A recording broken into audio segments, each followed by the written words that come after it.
और अब अगली खबर, सितंबर का महीना खत्म हो रहा है, अक्टूबर दस्तक देने ही वाला है, लेकिन देश के कई इलाकों में बारिश और बाढ़ का संकट बरकरार है।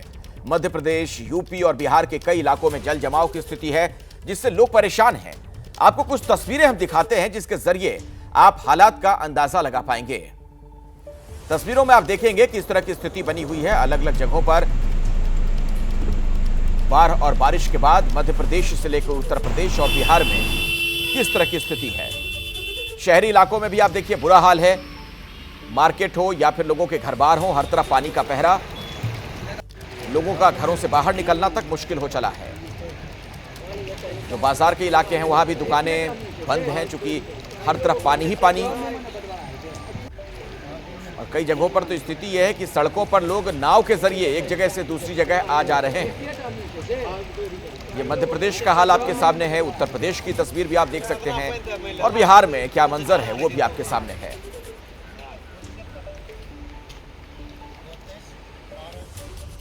बिहार के कई जिलों में मूसलाधार बारिश से हालात बिगड़े हुए हैं।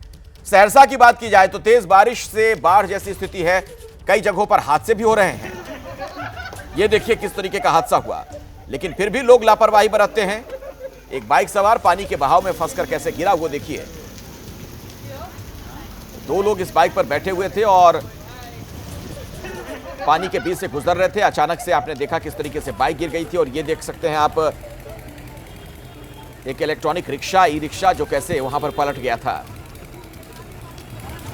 तो सड़क पर हर तरफ पानी पानी, और ऐसे में पता नहीं चल पाता कि आखिर कहां पर गड्ढा है, कहां सीवर है, और ऐसे में अमूमन इस तरह के हादसे हो जाते हैं। तो जरूरत इस बात की है कि लोग जब इस तरीके के हालात में सड़कों से गुजरें तो बहुत ज्यादा सतर्क रहें।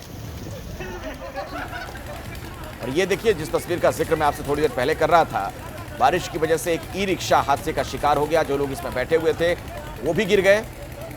हालांकि गंभीर चोट किसी को नहीं आई है। ये सहरसा की स्थिति आपके सामने आप देख रहे हैं। वहां पर पानी भर जाने की वजह से, जल जमाव की वजह से सड़क पर कुछ हादसे भी हो जा रहे हैं। एक बाइक वाला फिसल गया था, वो तस्वीर आपने देखी थी।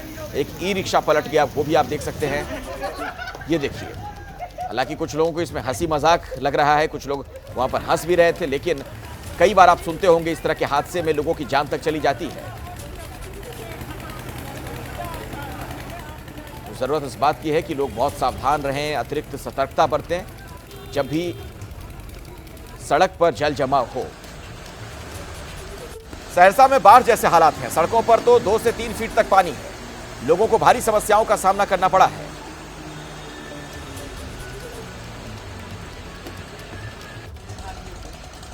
ये सहरसा की तस्वीर आपके सामने है, जहां पर देखिए इस सड़क पर कैसे जल जमाव हो गया।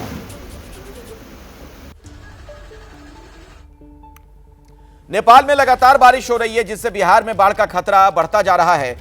इसी के मद्देनजर अलर्ट जारी कर दिया गया है। नेपाल से पानी छोड़े जाने की वजह से कोशी नदी में लगातार पानी बढ़ रहा है। आशंका ये कि कुछ देर में कोशी नदी में 6,81,000 क्यूसेक पानी छोड़ दिया जाएगा, जिससे बिहार में भारी नुकसान हो सकता है। लगातार कोशी नदी के तटों की निगरानी की जा रही है। सुपौल में किस तरीके के हाल हैं वो आप देख सकते हैं। जो तटवर्ती इलाके हैं, जो नदी के किनारे का हिस्सा है, वो पूरी तरीके से जलमग्न है। कोशी नदी, जिसे बिहार का शोक भी कहा जाता है, अमूमन ये नदी अपनी धारा बदल लेती है, इसलिए बहुत ज्यादा नुकसान होता है। और सुपौल में आप देख पा रहे हैं किस तरीके के हालात बने हुए हैं।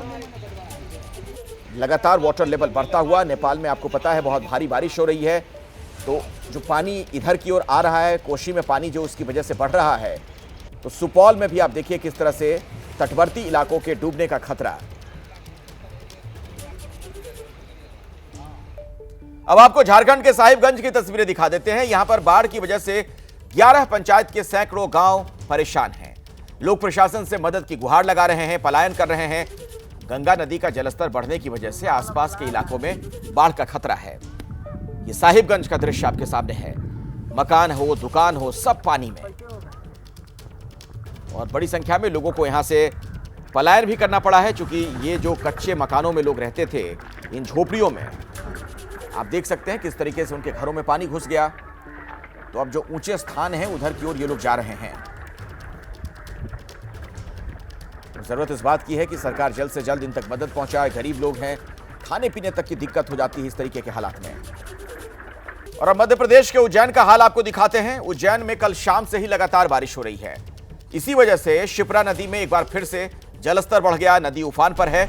शिप्रा नदी के घाटों पर श्रद्धालुओं की एंट्री फिलहाल रोक दी गई है। नदी का छोटा पुल जलमग्न हो चुका है और आवाजाही भी फिलहाल बंद कर दी गई है। तो महाकाल की नगरी उज्जैन और वहां पर शिप्रा नदी का जलस्तर बढ़ने के बाद किस तरीके के हालात हैं वो आप देख पा रहे होंगे। उज्जैन में लगातार बारिश हो रही है और बारिश की वजह से शिप्रा नदी एक बार फिर उफान पर आ गई है। आप देखिए जो शिप्रा नदी का जो जल स्तर है वो काफी बढ़ चुका है। यहाँ पर जो ब्रिज है वो पूरी तरीके से डूब चुका है और शिप्रा नदी का अभी भी जल स्तर लगातार बढ़ रहा है। उज्जैन में कल शाम से ही लगातार बारिश हो रही है और अभी भी बारिश का क्रम जारी है, जिसकी वजह से शिप्रा नदी के लगभग सभी घाट डूब चुके हैं और जो आसपास के मंदिर है वो भी जलमग्न हो गए हैं। इसी स्थिति में जो छोटा पुल है उससे आवागमन बंद कर दिया गया है और घाटों पर भी श्रद्धालुओं का प्रवेश बंद हो चुका है। शिप्रा नदी लगातार उफान पर आ रही है और उज्जैन में जो बारिश हुई है उसकी वजह से महाकालेश्वर मंदिर के गेट नंबर 4 के सामने की दीवार भी गिर चुकी है, जिसके कारण से 2 लोगों की मौत हो गई थी।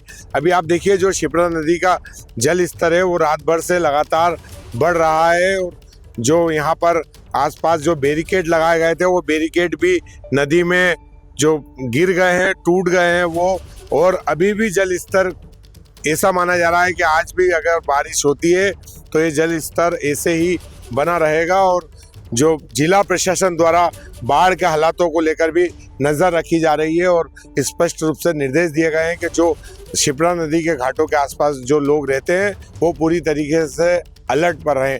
Vikram Singh Jat, ABP news, Ujjain. अब खबर उत्तर प्रदेश से, जहां गोंडा में 2 दिन से लगातार बारिश की वजह से पूरे शहर में जल भराव हो गया। शहर की ज्यादातर सड़कें पानी में डूबी हुई हैं। जनजीवन बिल्कुल अस्त व्यस्त।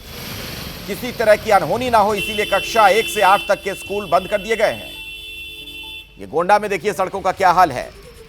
इन गलियों में किस तरीके से पानी गुजरता हुआ, और छोटे छोटे बच्चों को भी आप देख सकते हैं साइकिल चलाते हुए, बाइक लेकर लोग निकल रहे हैं। लेकिन सड़क पर जब कुछ नजर ना आए, हर तरफ पानी ही पानी हो, तो फिर हादसे भी हो जाते हैं और ऐसे में बहुत ज्यादा अलर्ट रहना जरूरी है। प्रशासन ने एहतियातन बच्चों के स्कूल बंद करवा दिए हैं। अब मध्य प्रदेश आपको लिए चलते हैं, जहां डिंडोरी में भी हालात बेकाबू हैं। चक्रार नदी उफान पर है। पुल के ऊपर बाढ़ का पानी आ गया। बजाग तहसील मुख्यालय से कई गांवों का संपर्क टूट चुका है। पिछले 3 दिनों से डिंडोरी में भारी बारिश हो रही है और बारिश की वजह से आप देख रहे हैं किस तरह की स्थिति वहां पर बनी हुई है। तहसील मुख्यालय से कई गांवों का संपर्क टूट चुका है, यानी आने जाने में लोगों को अब दिक्कतें हो रही हैं। सड़क मार्ग के जरिए कोई नहीं पहुंच पा रहा वहां पर। अब आपको लिए चलते हैं गोरखपुर। यहां भी मूसलाधार बारिश हुई। मुसीबतें लोगों की बढ़ गई हैं। लोगों का घर से निकलना तक मुश्किल हो चला है। अस्पताल हो, दुकान हो, सब जगह पानी भरा हुआ है। यूपी में आज भी बारिश का अलर्ट है और इस बारिश की वजह से गोरखपुर में किस तरह की स्थिति बन गई वो आप देखिए। और सबसे बड़ी चिंता की बात यह है कि चूंकि बारिश का अलर्ट है, यानी बारिश और होगी तब क्या हालात हो जाएंगे पता नहीं।